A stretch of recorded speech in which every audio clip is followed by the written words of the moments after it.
This week's scheduled episode of Dave and Steve's Video Game Explosion will not be seen due to federal regulations prohibiting the broadcast of material intended to destabilize or incite action against the United States government. The episode is currently being re-edited and will air at a future date. In its place, we're happy to present this classic episode, which aired originally on March 30th, 1981.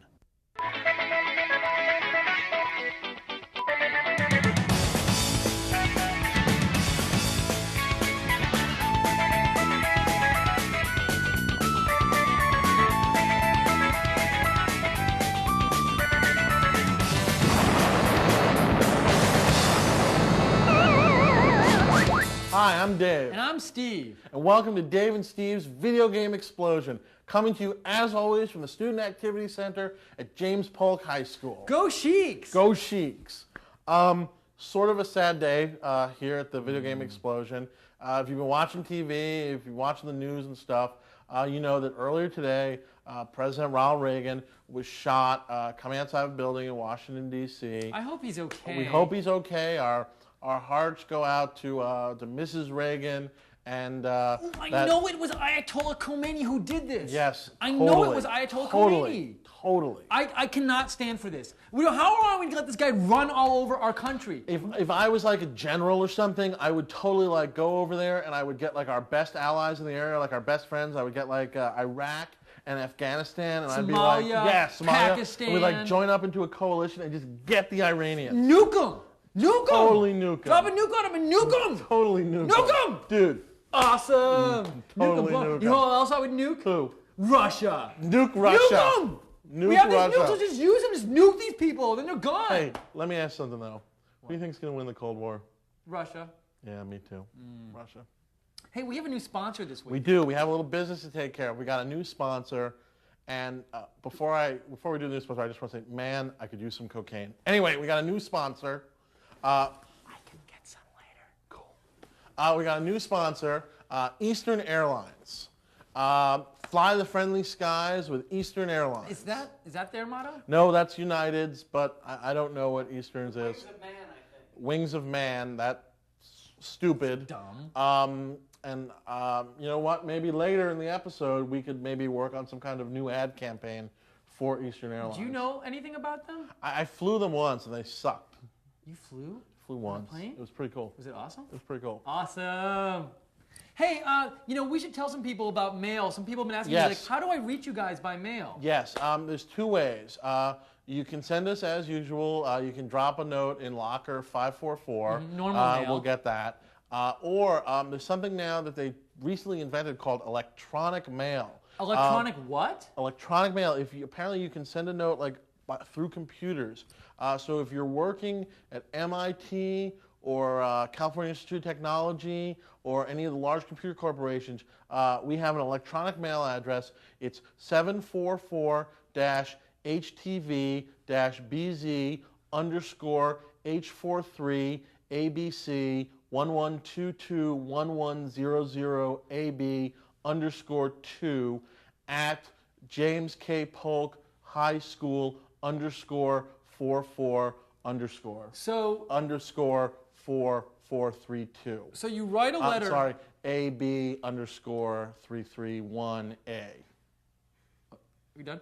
_44A. So you write a letter. Yeah. And you write that on the envelope and you put it in the mailbox? It's like magic or something. And it gets to you? It's like witchcraft. Can you send pictures that way? Very good point. For those of you who know, we've talked about this before. Steve and I, when we were in junior high school, we didn't date a lot. Now that we're in high school, we sort of missed out on dating junior high girls. So junior high school girls, send us your pictures. Send them to us, please. Color pictures. Color pictures, and just send them, please. And they don't have to be of you like when you're in junior high school. Like if it's a few years younger, like that's okay too. Like anything like, last few years is good with me. Sounds good. Hey, it's time for a new segment on our show. Yeah, a totally great new segment on the show. And it's called Coolest Arcade Initials of the Week. I saw this cool initials. I was over at the pizza place on 74th Street. This guy was playing Dig Dug, and he got the high score, and he put up these cool initials. He put up ASS. Yeah. Awesome. What was his name? Aaron Steven Seidelman. Oh, okay. Yeah. I saw a really cool one this week. Uh-huh. It was mini golf place. It was Joust. and the guy, he won, and he got the high score, and he put up B-U-T. What's his name? Jim Butt. All right, well, we have an exciting show for you this week. This is our Dave and Steve's Pac-Man extravaganza. That's right, now you can play Pac-Man at home. If you've been living under a rock, you're Pac-Man, and your object is you got to gobble up all this stuff and watch out for the ghosts. You can eat the power pellets and kill the ghosts. I don't have to explain this. This game is incredible. No quarters, in your house, no waiting. Play as often as you want. Hit the reset button, hit the start button. You play 24 hours a day. This is the coolest thing ever. This is all good. Okay. Ever. This is all good. You can play as much as you want in no quarters, but you're not really playing Pac-Man. Of course you're playing Pac-Man. No, you're not playing Pac-Man. When I play Pac-Man, how do I do well? I watch the monster's eyes, their pupils, and when they come to an intersection, I can tell which way they're going by which way their pupils are going, okay? But in this game, there are no pupils. It's just I cannot strategize in this game without seeing the pupils. If you know your patterns, you don't need to worry about the pupils. You can't play Pac-Man any better. If you don't play Pac-Man, then there's no Pac-Man. How can I know the patterns? The monsters are all the same color in this, okay? They're all basically pink. And how do I tell which one's Blinky and which one's Clyde? And I am being punished in this game for being really good at Pac-Man. I spent all this time and all this money getting good at Pac-Man in the arcade, and Atari says, here's a new Pac-Man game, which isn't at all like Pac-Man. Look, first of all, I am better at Pac-Man than you to begin with. Oh, and at home? I like playing this. At home you're better? No, in the arcade. And I like playing this at home because I can play Pac-Man at home. So I can play it in the arcade if I want, then I can go home and play some more. Who wants to play at home by yourself? I want to play with people at the arcade, with other people. Yeah, where you can put in B-U-T. Video games are a social activity. Video games are not something you stay at home in your bedroom and play. The popular kids play video games. The people with all the friends play video games. And this is going to turn into people staying at home. I want video games to keep people to still be the most popular people at school. We argue about this all the time, and you know what? In the future, one day will come where I think we're going to see the decline of the arcade, and the arcade is going to be in the house. You're going to be able to, you're going to walk in, and people are going to, you're going to be able to walk into your bedroom, and you're going to be able to have a big arcade game. They're going to figure out a way to get the price down, and you'll be able to go there and you'll have a big game, and it'll play like a whole bunch of games and stuff, and that's going to be cool. And this is the start of it because you've got Pac-Man. Shut up, man. The arcade is awesome. Why do you want the arcade? You just want to make money off Dave's Arcade at home? You want to know why the arcade stinks? Because right now, I've had my quarters up for 3 days down at the arcade because Rob Grossberg, who never dies at Dig Dug, is still playing. When do I get to play? But if you can make Dig Dug for the Atari at home, and I can sit there and play when I want to and not let him play, then that is great. See, this is so you, because it's all so self-centered. It's like, I enjoy watching somebody good be good at something. I like going to the arcade and seeing Rob play Dig Dug, because he's really good at it. It's art when he plays Dig Dug. You don't appreciate that? You just want to sit at home by yourself and play your Pac-Man? I want to play when I want to play. That's great. I'm sure, hey, enjoy your life of video game enjoyment. So let's review it on our sliding scale of buy it, don't buy it, and I gotta say, buy it. Or have your mom buy it for you. Great. I gotta say, at least my mom lives with my dad. Buy it. Buy Pac-Man. I thought you were never gonna say that. We'll be right back after this. You say that about my mom.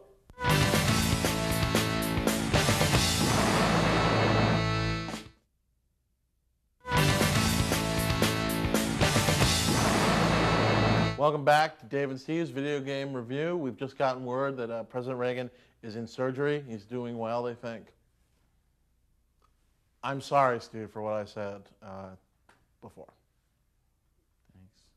A couple of things to take care of. Hey, this is a little segment we love to do every week called Celebrity Birthdays. Celebrity Birthdays. And today's birthday is for the day Reagan was shot in 1981. Birthday number 1, Scott Baio is 25. Happy birthday, Scott. Happy birthday, Scott. Goldie Hawn is 50. Oh, she is looking great. She looks wonderful. Way to go, Goldie. Happy birthday, Goldie. And Jonathan Lipnicki has not been born yet. His parents aren't even married. We have another exciting new game. This is a show of great new games. Check this out. Look at this. Hey, sports fans, this one's for you. Coleco Electronic Quarterback. Man, the Coleco people have outdone themselves. I used to play Mattel Electronic Quarterback, and this destroys it. Coleco's the king of sports, Coleco, you want to play, by the way? Yeah. All right. Coleco, they just totally, they get it. They get it. It's just like... This game, I've never been in played a football game where like it felt more like you were in a football game. I mean, the graphics for one, you look at it and it's like you see all these players and the way they're moving, the way their formations are. It's so much literally like the most football. realistic football game I have ever played. You know They what I hate about totally got it Mattel? right. Oh, there's so much wrong with Mattel. But the no blockers. They had like when you play Mattel, there was no blockers. When like, you watch a football game, the quarterback has an defensive line. Now, it's still me. Quarterback has an offensive line. When you play Mattel, there's no blockers. This game, you've got your blockers. Oh my God, and the first time you go for a run and like one of your flashing blockers takes out one of the opposing team's blockers and like the red line just disappears, you're like, oh my God, I'm playing football. It is so cool. It's so good. What are you No, doing? I'm kicking your butt. Are you playing on level 1? That's probably why you are. Let me just say also about this game, the AI in this game is so good. It's not like Mattel where you can just run on the same horizontal path and no one will come after you. They come after you in this game. On level 2, of course, you decide to play level 1, so you'll just keep scoring touchdowns and you find that fun. The other really cool thing about this game, sound effects. Check that out. Are you done? Touchdown. The other thing that's great is when you play this game, you can be any team you want in the NFL. You're playing a guy and you're like, I'm the Jets, and you get to pick what team you want to be. I'm the Giants this time. And then you just play. It's like so cool. And you can be your favorite. Crap! Like, you play and you're like, I'm Joe Namath. You can be any quarterback you want from any time period. It's really cool. One thing I do miss in this game, no extra points.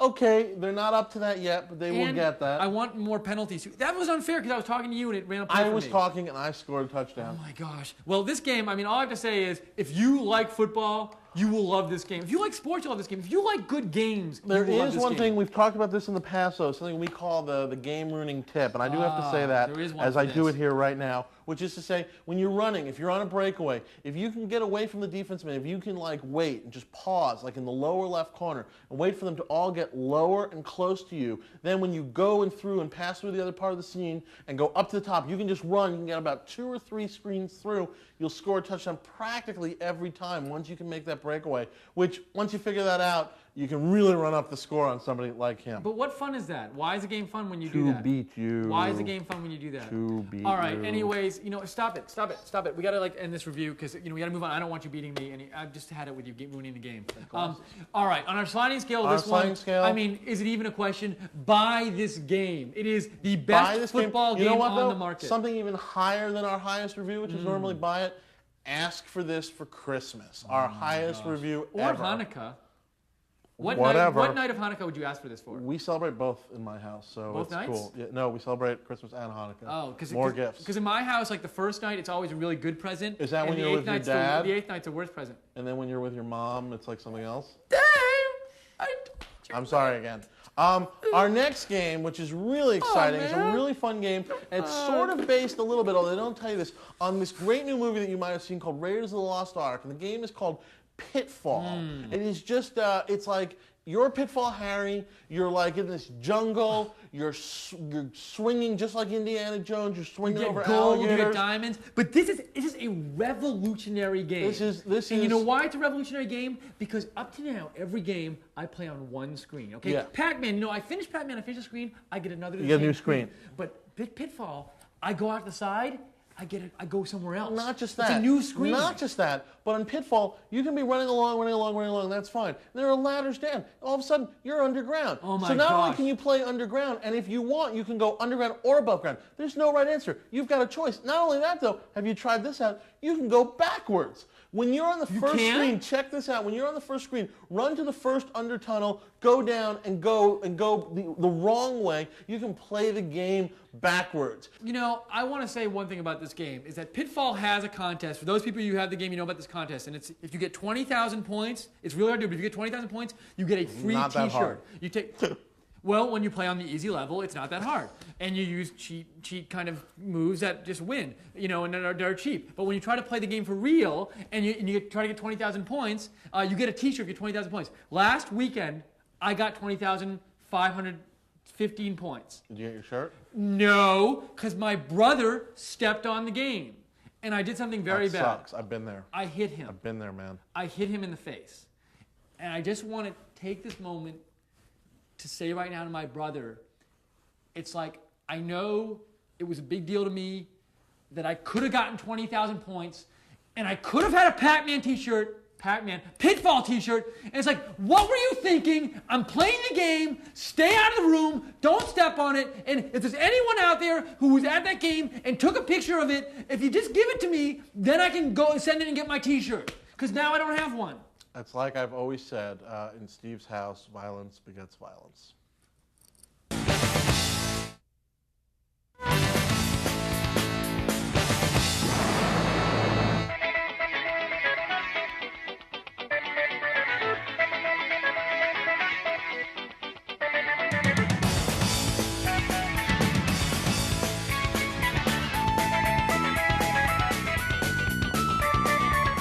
Welcome back to Dave and Steve's Video Game Explosion.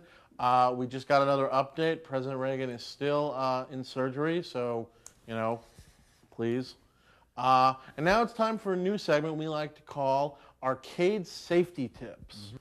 The arcade can be a dangerous place these days. A scary place. We've put together just a couple of tips to help you sort of navigate through, the minefield that is the arcades of 1981. All the bad people there. Yeah. And what's our first tip? Tip number 1, when you run out of quarters, leave the arcade. Yes. Don't stick around. Get out of there. Don't be in a situation where you need quarters. There are lots of people in an arcade that are willing to give you quarters, but you don't want to have to do what they'll want you to do to earn those quarters. Mm-mm. Arcade safety tip number 2, only play the stand-up version of pole position, not the enclosed sit-down version. Sometimes there's gum and stuff on the seats. Gum is bad, but stuff is worse. And arcade safety tip number 3. Oh my God! Whoa! What? Oh my God! What is that? It's like some kind of magical vortex. Who are you? We're you. Duh. We're Dave and Steve from the year 2002. Where our show, Dave and Steve's Video Game Explosion, has become the most popular TV program on Earth. And also in second place is the Jim Belushi Show, which is really weird. Anyway, we've spent our billions of dollars on a time machine so we could travel back here and visit with you in the year 1981. So did President Reagan live? Yeah. I don't know. It was Reagan. A long time ago. Oh, so tell me, in the future, are we cool? Do we get, hot girls and stuff? A lot of girlfriends, a lot of ladies? Yeah. Yeah, you do. All right, I knew it. All right. I knew you wouldn't be gay in the future. Man. We bring gifts from the future. Treasures. Treasures, our most precious items. Sobe? Zen Blend. Wow. It's called Sobe. This is terrible. Terrible. This is what is this stuff? Sobe is a liquid made from crushed garbage. In the future, it will solve all the world's pollution problems. That bottle right there contains a week's worth of garbage from New York City. And this flavor is called Liz Blizz, and it contains a week's worth of horse semen. Man, look at where we used to shoot. The crappy sign, the crappy set, the crappy chairs. Boy, just we came a long way terrible. from here, Steve. And you know what else, Steve? Check out past you. He's even gayer than future you. Yeah. Although you're pretty gay in the future, too. I can't believe how much I used to weigh. Hey, guys, we brought you another present from the future, an Xbox. Whoa. I hope it's a lot better than this crappy Sobe. Even the iced tea Zen Blend is terrible. Blech. Ugh. What is this thing? Is this some kind of better Atari? Well, the graphics are better, but the games are still better on Atari. Way better on Atari. Well, I guess we should be going back to the future. Get it? You guys will get that in a couple of years. It was great meeting you guys. It was great meeting you. Bye. Goodbye, Steve and Dave from the future. Thanks for coming to visit us. It was Hopefully, great meeting you guys. We'll see you again one day. In the future. Wow. Should we turn this on? Let's turn it on right now. Steve, I hope it wasn't a mistake leaving that Xbox there. We could irreversibly affect the future.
Thanks for watching.